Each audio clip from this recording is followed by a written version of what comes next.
everyone. I am Vince. And I am Shannon. And this is our very first podcast episode of Weathering the Storm.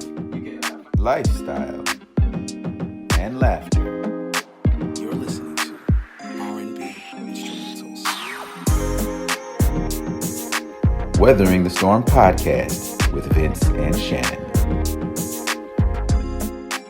You can find us on social media at _Vince and Shannon on Instagram and Vince and Shannon Weathers on YouTube. Also, you guys, feel free to contact us at vincentshannonweathers@gmail.com. So look at this, baby. We made it to our very first podcast. Ooh. I'm so proud of you. I'm so proud of you and proud of us. I'm proud of us, absolutely. I think it's important for us to talk a little bit about why we even decided to do this and why now. I agree. I think we have three whys. The first one being the need. I think there's a need for this right now. Indeed. I think there is I know there is a need for this because couples, relationships, marriages, people are having a lot of trouble staying together. Yeah, They're I getting agree. separated for no reason, Indeed. irreconcilable differences. Who even knows what that means? Mhm. But I think that's that's a need that we have right now. And I think we're trying to fill that space. Indeed. I also think that we have the experience. We just celebrated 9 years Nine. marital bliss on May 1st. So happy anniversary. Are they all marital bliss? I mean, like most of them Well, most of them. were. One in particular. First off, That's when cut you that think. part out. They were all marital bliss. 1 year, that's when you became weathers. Oh But either way, I believe that we have the experience. 9 years married. We've been through a lot in 9 years. So I think Yeah, we have. that alone qualifies us to have these conversations with couples. And last, I think we have a little bit of calling. Yeah. Well, my wife definitely has a calling on her. You have calling. So, but this is us trying to, answer that call that we both believe we have, and this is you watching it. Hopefully, you're tuning in. Subscribe and like. Thank you. Yeah, love and like. Okay, so we thought the best thing to do and to have conversations is about the beginning, the genesis, which is our love story. The love story. The love story. The same reason why, and the reason why this is important for us. Yes, the reason why it's important is because the love story sets up the character for your relationship, right? It builds a basis for your relationship. Absolutely. When you're telling your story or when you're talking to people, you always go back to your love story. And so Indeed. to have a good, strong love story, a good, strong base is very important.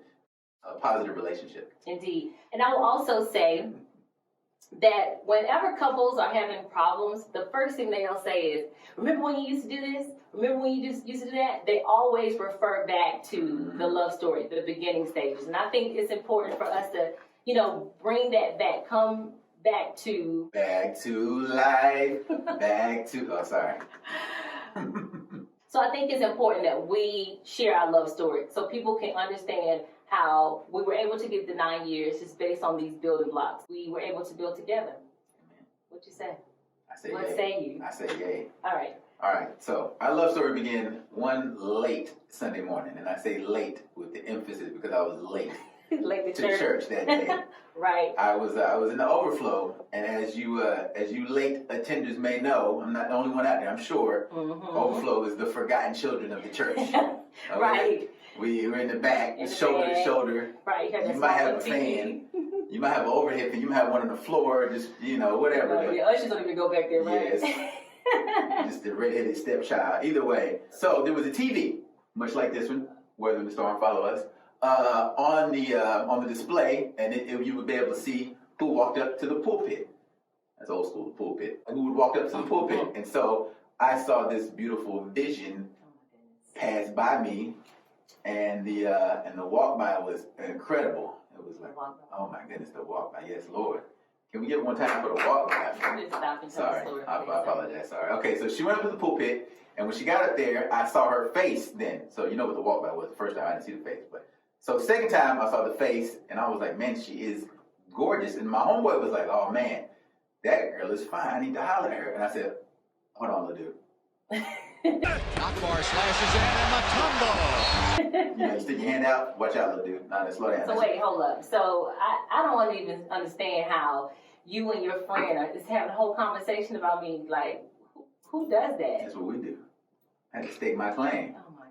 So I said, hold on, little dude. Territory. Yeah, I had to mark my territory. Exactly. Exactly. On my hunt. So I said, hold on, little dude. Let me, that's a grown woman. You not That's true. Now that part is true. You're not ready for that. Let me take it off your hands. Let me deal with that. So while she was giving her announcements, she said, she would be down in the children's ministry at a certain time, and I said, oh, well, guess where I'm gonna be at a certain time? I'm gonna be down there. So I guess some of what he's saying is true. It's all true. But True. what is true, I did make an announcement for, individuals to come downstairs to the children's ministry in order to get an application to join the children's church and be a teacher, not to be trying to date anybody. But anyway, after service, whatever. So after service, you came downstairs. I was talking actually to the teachers. All the kids, were released to their parents. So it was just myself and the teachers there. And next thing you know, there was a knock on the door. Not like that. It was like a sexy knock. Oh my God. That's a sexy knock. Okay, so I came to the door and I opened, and lo and behold, it's your boy. Ha!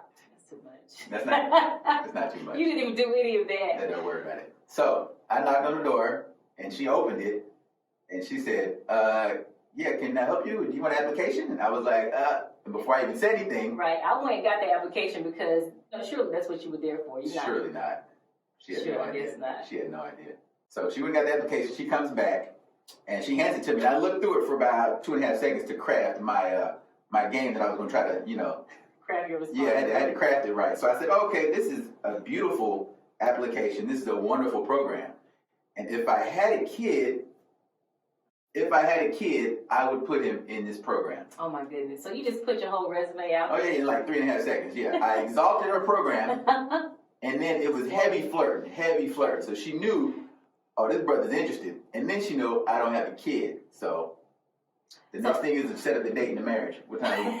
What time we going to date? What time we doing? And when you going to get married? That's it. That's the next thing. So of course you know what I did, ladies. I was like, I'm sorry, I don't have time for this. And I closed the door. Bam. In fact, I didn't just close it, I slammed the door. But in the process of me closing the door, my hair went, it hit him in the face, and the door slammed. All lies. And I walked in the classroom. It was so crazy, because the teachers were like, who was that? I was like, I don't know, girl, let's just keep going. So we just kept talking, and I was like, surely he's gone. She did not slam the door in my face. I did slam the door. There was no hair whip. Okay. My hair was whipping back and forth. There was no hair. I might have smelled some hair, but there was no up against my face. No, there was none of that. She shut the door in my face, okay? And that's enough. Okay. When you look like this, you don't get the door shut on you. Oh, okay? wow. So I said, okay, I walked away, but I was like, as I was walking down the hall, I said, that was not like a hard no. Mm-hmm. The way my confidence is set up, that was not a hard no. So I said, let me get a pen and paper, let me write my number down, because she obviously is not going to give me the power to take her number. She's going to want the number. So fellas, if you are in that situation and you need to do something different, switch it up. I knew when I saw her that my eyes were opened, and I knew that I would have to do something different to get a different result. Okay. So it was not natural for me to give out my phone number. You always got the number. Whatever. You got to say that. Well, you didn't get my number. So, Just kill my ego. Just kill my ego. So anyway, I walk back. I knock on the door a second time. This ain't sexy this time. I'm like, it was not that. You were not banging on the door, but you did loud. You're not loud enough. Okay. The teacher was like, because they knew. They felt my aura coming through the door. They knew that you came back. So I came to the door, and this time I didn't open it or keep it open for the teachers to see. I just walked out, and I looked at him, and I was like, what do you want?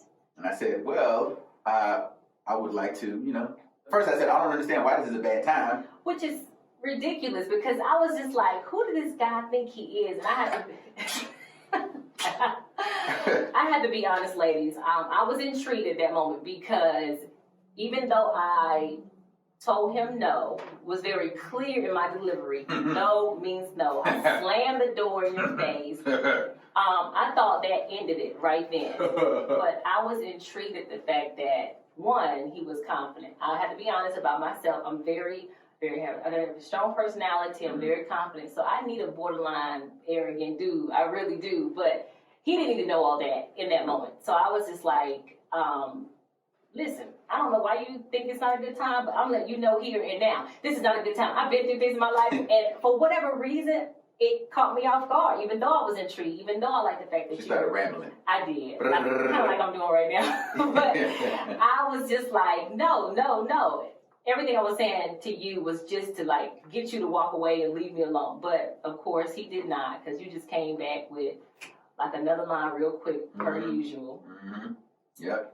And so, needless to say, she took my number. Because why would she not? You was like jamming it in my hand. Not jamming in her hand. All right, let's just be clear. Okay, look at these beautiful hands. Why would I jam something? And whatever. In You these was trying to hands? get my number. I slid it, so I knew if she called me, I would have her number. That's another reason. Well, you got to tell them the reason why, like what you said, how you was able to even go there. Oh, what, for the number? When you was like, well, I didn't know, I haven't been through that. Oh, yeah. So I put another plug out there. I said, you know what? I've never been through a divorce. Another plug. I've never been married if I've never been through a divorce. She knows that now. I've never been through a divorce. I can't even imagine the kind of pain and emotional support that you would need going through that.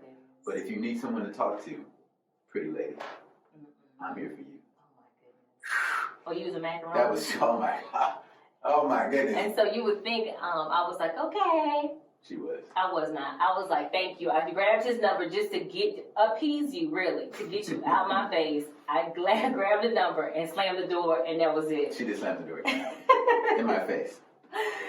Whatever. So I would just have to say to ladies that, in that moment, you were attractive. You were very confident.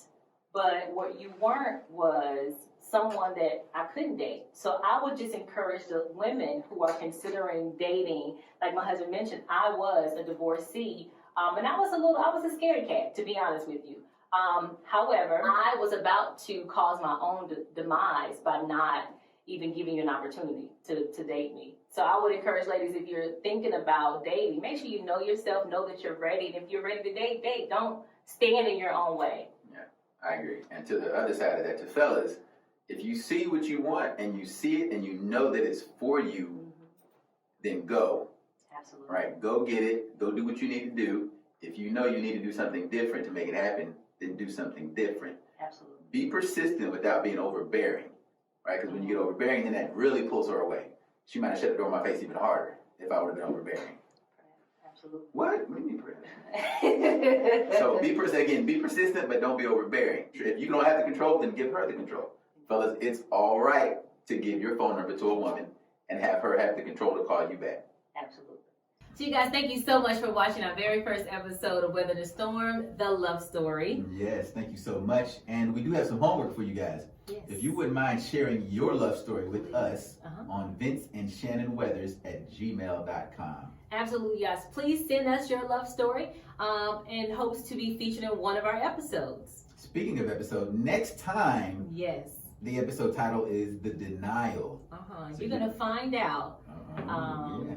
exclusively what I did not do with his number. But she took the number. That's important. I took it, but I denied it. And that's it. Thanks, guys. Thank you guys so much. Bye-bye. Weathering the Storm podcast with Vince and Shannon.